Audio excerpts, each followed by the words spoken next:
অনেকের কাছে এই বাটিটা আছে মূলত, এই যে এই বাটিটা। তো এটা আগে যদি হাতে স্পর্শ করে ধরে থাকেন, সামনের দিকে আর হাতে স্পর্শ করে ধরবেন না, কারণ হাতে স্পর্শ করলে চেকটা অ্যাকুরেট আসে না। তো যাদের কাছে আছে তারা অবশ্য আমার সাথে যোগাযোগ করবেন। আপনার ঘরে কিন্তু এটা অপ্রয়োজনীয়ভাবে পড়ে আছে, কিন্তু এটার মূল্য আপনি বুঝতেছেন না। তো সেই ক্ষেত্রে অবশ্য যোগাযোগ করবেন। যোগাযোগের মাধ্যমে আপনি জিরো থেকে হিরো হওয়ার সম্ভাবনা আছে এই বাটিটার কারণে, কিন্তু এখন আপনার ঘরে অপ্রয়োজনীয়ভাবে পড়ে আছে। তো অবশ্য কমেন্টসের ভিতরে নাম্বার দিয়ে দিবেন, আমি আপনাকে ফোন করব, ফোন করে আলোচনা করব। স্ক্রিনে নাম্বার দিচ্ছি না, আমার নাম্বার দিচ্ছি না, এটার কারণ অযথা খালি ফোন করে ডিস্টার্ব করি, সেই জন্য আমি নাম্বার দিচ্ছি না।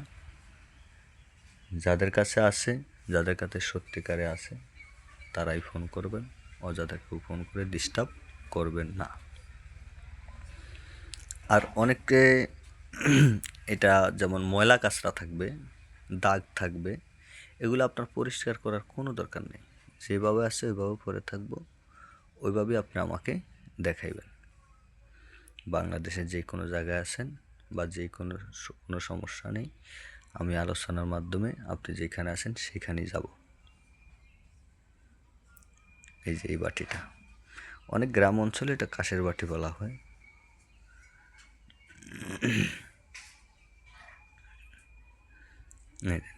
আমি আরো কাছ থেকে দেখাচ্ছি, দেখেন।